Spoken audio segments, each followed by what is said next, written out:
So most recipes that I have found either make really great cookie dough that you can eat raw, or they make really great cookie dough to bake. So I think I found a recipe that is pretty good for both.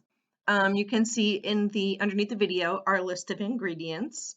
We have most of the basics look familiar.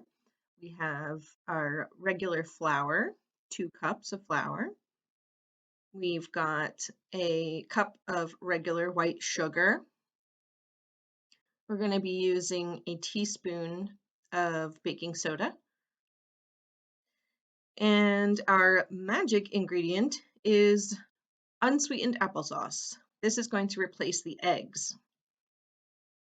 A little bit of vanilla extract. If you don't have it, that's okay, you can skip it. We'll use a little bit of regular table salt and a stick of unsweetened butter. I'm going to add a dash of cinnamon. You don't have to. And of course, we need our chocolate chips. I've got my mixing bowl and my pan. And if you have parchment paper, it's very helpful and you'll see why. If you don't worry. You don't really need it. It's just going to be a little more messy for you to clean up. So we're going to set our oven to 375. And if you have the parchment paper, go ahead and spread it out on your pan. And we're going to put all 2 cups of flour on the pan, because there's a slight chance that eating raw flour has bacteria in it. So we're going to bake away that bacteria just to make it extra safe for us to eat our raw cookie dough. So you're going to put it in there for about 6 minutes at 375. In the meantime, we can take our room temperature or slightly microwaved stick of butter and plop it on in our mixing bowl there. We're going to combine it with our cup of sugar. And if you have an electric mixer, it really comes in handy. If you don't worry, you're just going to have to use a little bit of muscle power, because we're going to blend the butter and sugar together until it's pretty well mixed. And once it's starting to get mixed, you can dump a cup of the unsweetened applesauce in there and continue mixing it all up so that it's well combined. It's going to start to look like the worst scrambled eggs at summer camp ever. We just want to make sure that it's all mixed through. It's going to be quite damp, and that's good because we are going to dump our flour in there, and a whole 2 cups is going to really get soaked up in there. So that's pretty well mixed. My applesauce did not have cinnamon in it, so I'm going to throw a dash in there. But again, you really don't need to do this. It adds a little bit more flavor. Okay, so we are definitely going to need our tablespoon of baking soda.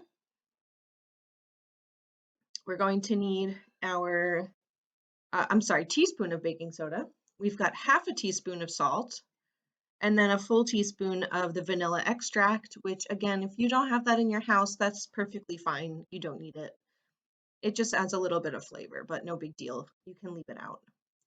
So we're going to blend all that together, making sure you get the sides, bowl there, swirl everything together. And it should just be about time for you to take your flour out of the oven. And you might want to let it cool for just a minute or two.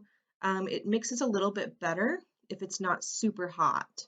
So be careful, the pan is hot. But this is where the parchment paper comes in really handy, because we're going to pour this into our mixture half at a time. And if you've got the paper, you can just slide it on in there. Do half definitely at first, because it will fly everywhere. And also it just makes it easier to mix together. So we'll put in half, and you can see it's starting to look more like cookie dough.